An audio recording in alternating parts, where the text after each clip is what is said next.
Hi everyone, this is Kim from Abundant Life Tarot, and we are doing our weekly reading. This is for the week of, goodness gracious, whatever I post up here is one of the weeks. It's the second week going into November. Sorry, I don't know what that is on the top of my head, but it is whatever is the title on the video. So let's just go ahead and dive in and get started. Spirit, please give us a card or cards representing the overall or overarching themes of this week's general reading for the second week of November. This message is for anyone who is watching this video. Or maybe if it doesn't resonate with you, maybe at some point later on in time it will.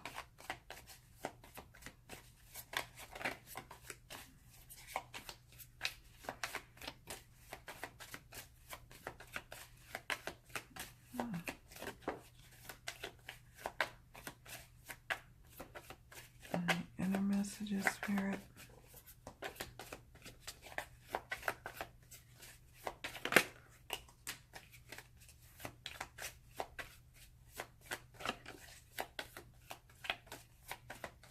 Okay. All right. So this coming week we're dealing with letting go and retreat or retreating. So those are the overarching themes of this week's reading. Letting go and retreat. What is it that we need to let go, folks? What's hindering our growth and holding us back? Where is it that we're not having forgiveness in a situation or with someone? We need to let go. Also, as we're in America, at least, we're going into the deeper part of November or fall, and we're getting closer to the holidays, a time of retreat. Some of us will be on holiday, on vacation during this time, and so we will be finding ourselves in retreat mode, which is nice. I'm not getting a sense of like, oh, retreat, like I've got to pull away and close off to the world. Yeah, sure, that will be going on too, but it's also, I'm getting a good feel that it's going to be restorative kind of retreat. So that's important to note. Let's play with my favorite little deck, the Mildred Payne Secret Pocket Oracle. Spirit, what do we need to confront this week, the second week of November 2017? What do we need to confront? We'll take a few cards, couple of cards.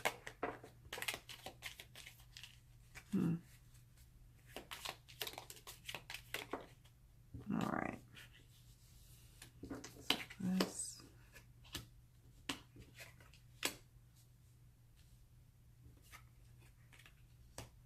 These are the things we're going to need to confront. Now we want to know, what tools can we use to confront what we need to confront? What tools can help us?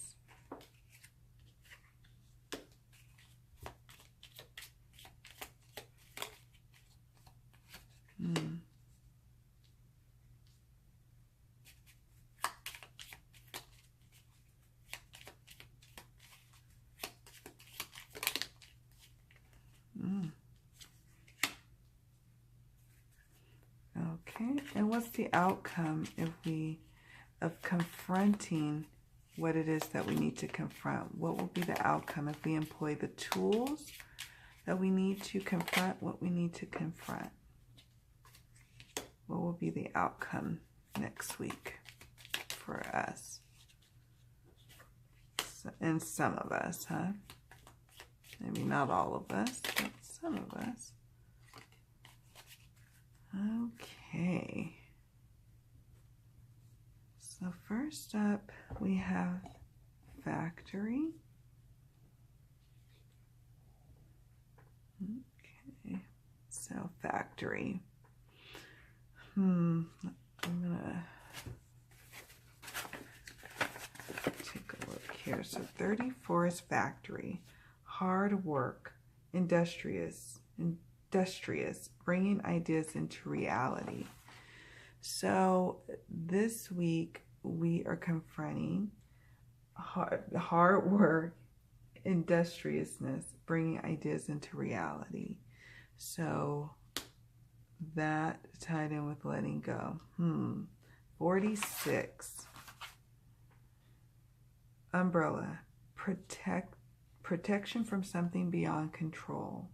Sanctuary, maybe a bad omen. Oh, maybe this is retreat.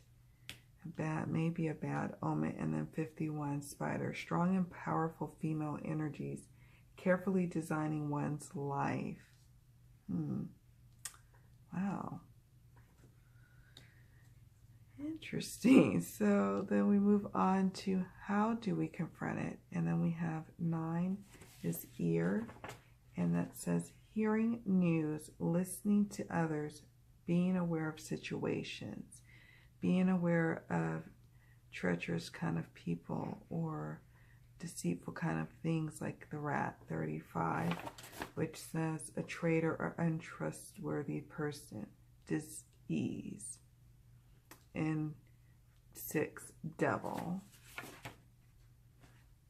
Confronting, how we confront what we need to confront this week is the devil. Evil, nasty habits, deceit, abuse, letting go of nasty habits. So let's then take a look at what will be the outcomes if we employ what we need to. We get the Sun card, which is 15. We receive more life, more power, more energy, more mental clarity, friendship, everything illuminated, everything sunny and moving in our direction. 3, hag. We let go of fears, nightmares, bizarre or malicious encounters cease. 44 is the octopus, greed, entanglement, multitasking, high intelligence. I think with the octopus, we're now able to multitask, but in a more mindful way, in a more industrious way. So let's take a look at it now intuitively. So when we look at factory and industrious, we see that what we need to confront this week is the battle between overworking and then also underworking. For some of us, we will be working too hard and needing to let go of the tendency to always work and to work our bodies and our minds to the bone. And then there's going to be some of us who need to actually amp up the work, do more output, fight the urge to retreat, fight the urge to already be in vacation mode and get the job done. Because if you don't, bad news can come about your job, about how you're doing your work this coming week. And you don't want to hear that. 46 indicates, it says, umbrella, protection from something beyond control. Sanctuary, maybe a bad omen. So, you know, let's say you're preparing for your upcoming vacation for the Thanksgiving holiday. Well, you've got to get through the hard work, yes. You've got to make some plans. You got to set up some backup. You got to get everything in line so you can retreat in some peace. If you don't, you'll get a bad omen potentially about how you didn't do your job right before you left and went on vacation. And who wants to hear that? You want to be able to let go with ease and move on accordingly. So that's what we're going to be confronting next week. I know for myself personally, I'm going to be confronting that. I'm going to be working hard, but I'm going to be having to fight that I'm already in vacation mode because I'm going to be on vacation the following week for Thanksgiving week. So I know for sure this is going to be pertaining to myself. How we confront that is by listening. This says number 9, hearing news, listening to others, and being aware of situations. So being aware of situations, being aware of potential setbacks and things that could come up, pop up that are beyond our control. 35 is for rat. a traitor, it says a traitor or untrustworthy person, or maybe something that is stealing kind of your time and energy. And then how you confront that is by releasing some of the bad habits that kind of bind us. So I'm getting the feeling that focus of work is going to be prevalent next week. What bad habits do you have going on right now that's kind of not setting you up on a path of success at work or in your personal life? You got to release and let go of those bad habits in order to be able to have that sunshine in your life, have some peace, have the ability to have clarity of mind to multitask with ease and grace so you can get on to vacation mode. That's what's happening for next week for many of us who may be particularly in the Western, Northern Hemisphere, so to speak. So let's look at our abundance house with a message from Doreen Virtue's Angels of Abundance. Obstacles and blocks are lifted. All your good personal work and your positive energy shift have overcome previous obstacles, and blocks are lifted away. You will now experience progress and forward movement with your projects. Stay centered in gratitude to ensure that your flow of abundance continues. And that's what really this is about. Lifting those bad habits, those mental blocks, those self-sabotaging ways that prevent us from having success, being industrious, being hardworking, getting through the job. Because we want to hear good news. We want to be protected from the bad news. And we want to plan accordingly. The spider creates the web. You can create a web of bad kind of icky stuff, or a web of beautiful connected things that are just all interconnected, organized in a way that you can understand it and others can understand it. So, wow, it's quite an interesting but straight to the point, straightforward kind of reading this week. I'm called to get a card or two from the Angel Tarot cards by Doreen Virtue. I don't usually use this. This was a gift to me from a friend who I do readings for. So Spirit, what do we need to know?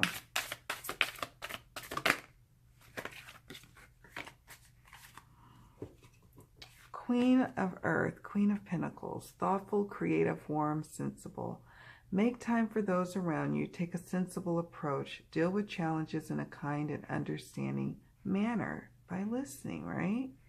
The Queen of Pentacles is thoughtful, creative, warm, and sensible. And so she helps to navigate through situations by really understanding the situation, really, being in that grounded energy. And that's what we need to be this week. So that way we can navigate it with ease and grace. And I'm just going to take a quick look at the situations. Remember to enjoy time with other people. You have much to give, whether to family, friends, or those less fortunate. Handle any challenges with understanding and warmth, but also with confidence and resourcefulness, and to be industrious. So, and to be a good listener, a good friend, a good coworker, or what have you. And all of that is possible this coming week. It really is. I just want to end with Heal Yourself reading card. Spirit, what do you have for us? What do you have for us to help heal ourselves?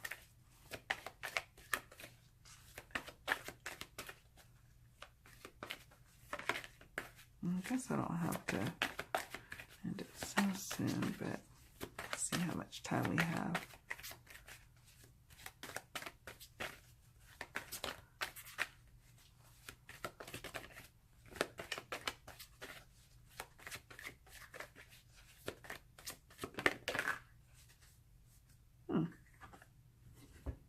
soulmate. I like that card. Okay. Soulmate.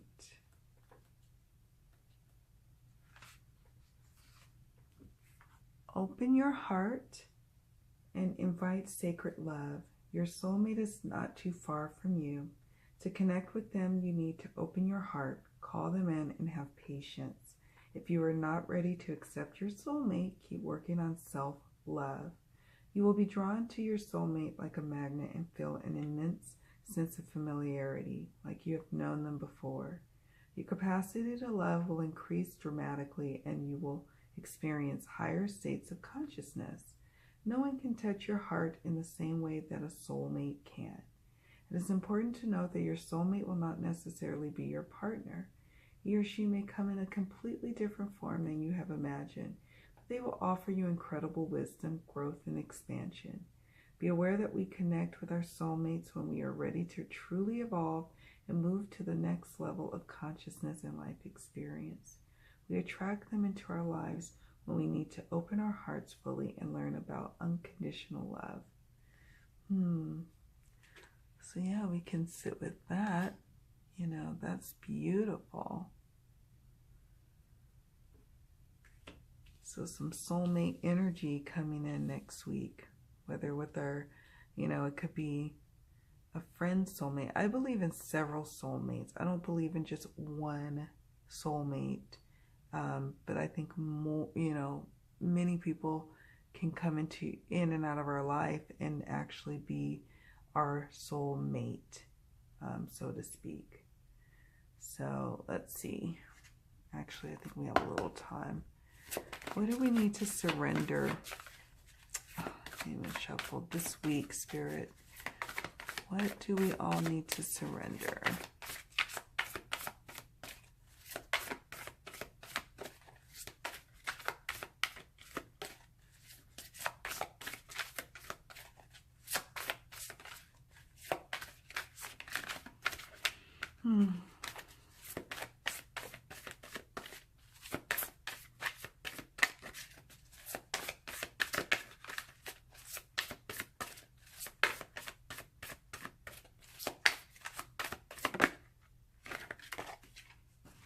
Surrender worry. Make a commitment not to lead an anxiety-driven life. When worries arise, breathe them out of your body. Focus on the power of your heart and have faith that Spirit is guiding you always. And so again, letting go of the devilish ways, the negative thought patterns, the worry. Sometimes we self-sabotage ourselves with worry. And we have to be able to really understand and want to understand the situation for what it is next week. Yeah, it's a lot of hard work, but with some planning, with some hard, industrious work, you can get there and be able to get to your vacation with some peace. And let go of worry about your soulmate finding you, because your soulmate is around. Trust and believe that. Okay? So anyways, thank you so much for watching and being a part of this journey with me. Many blessings to you. Take care, and until next week, bye.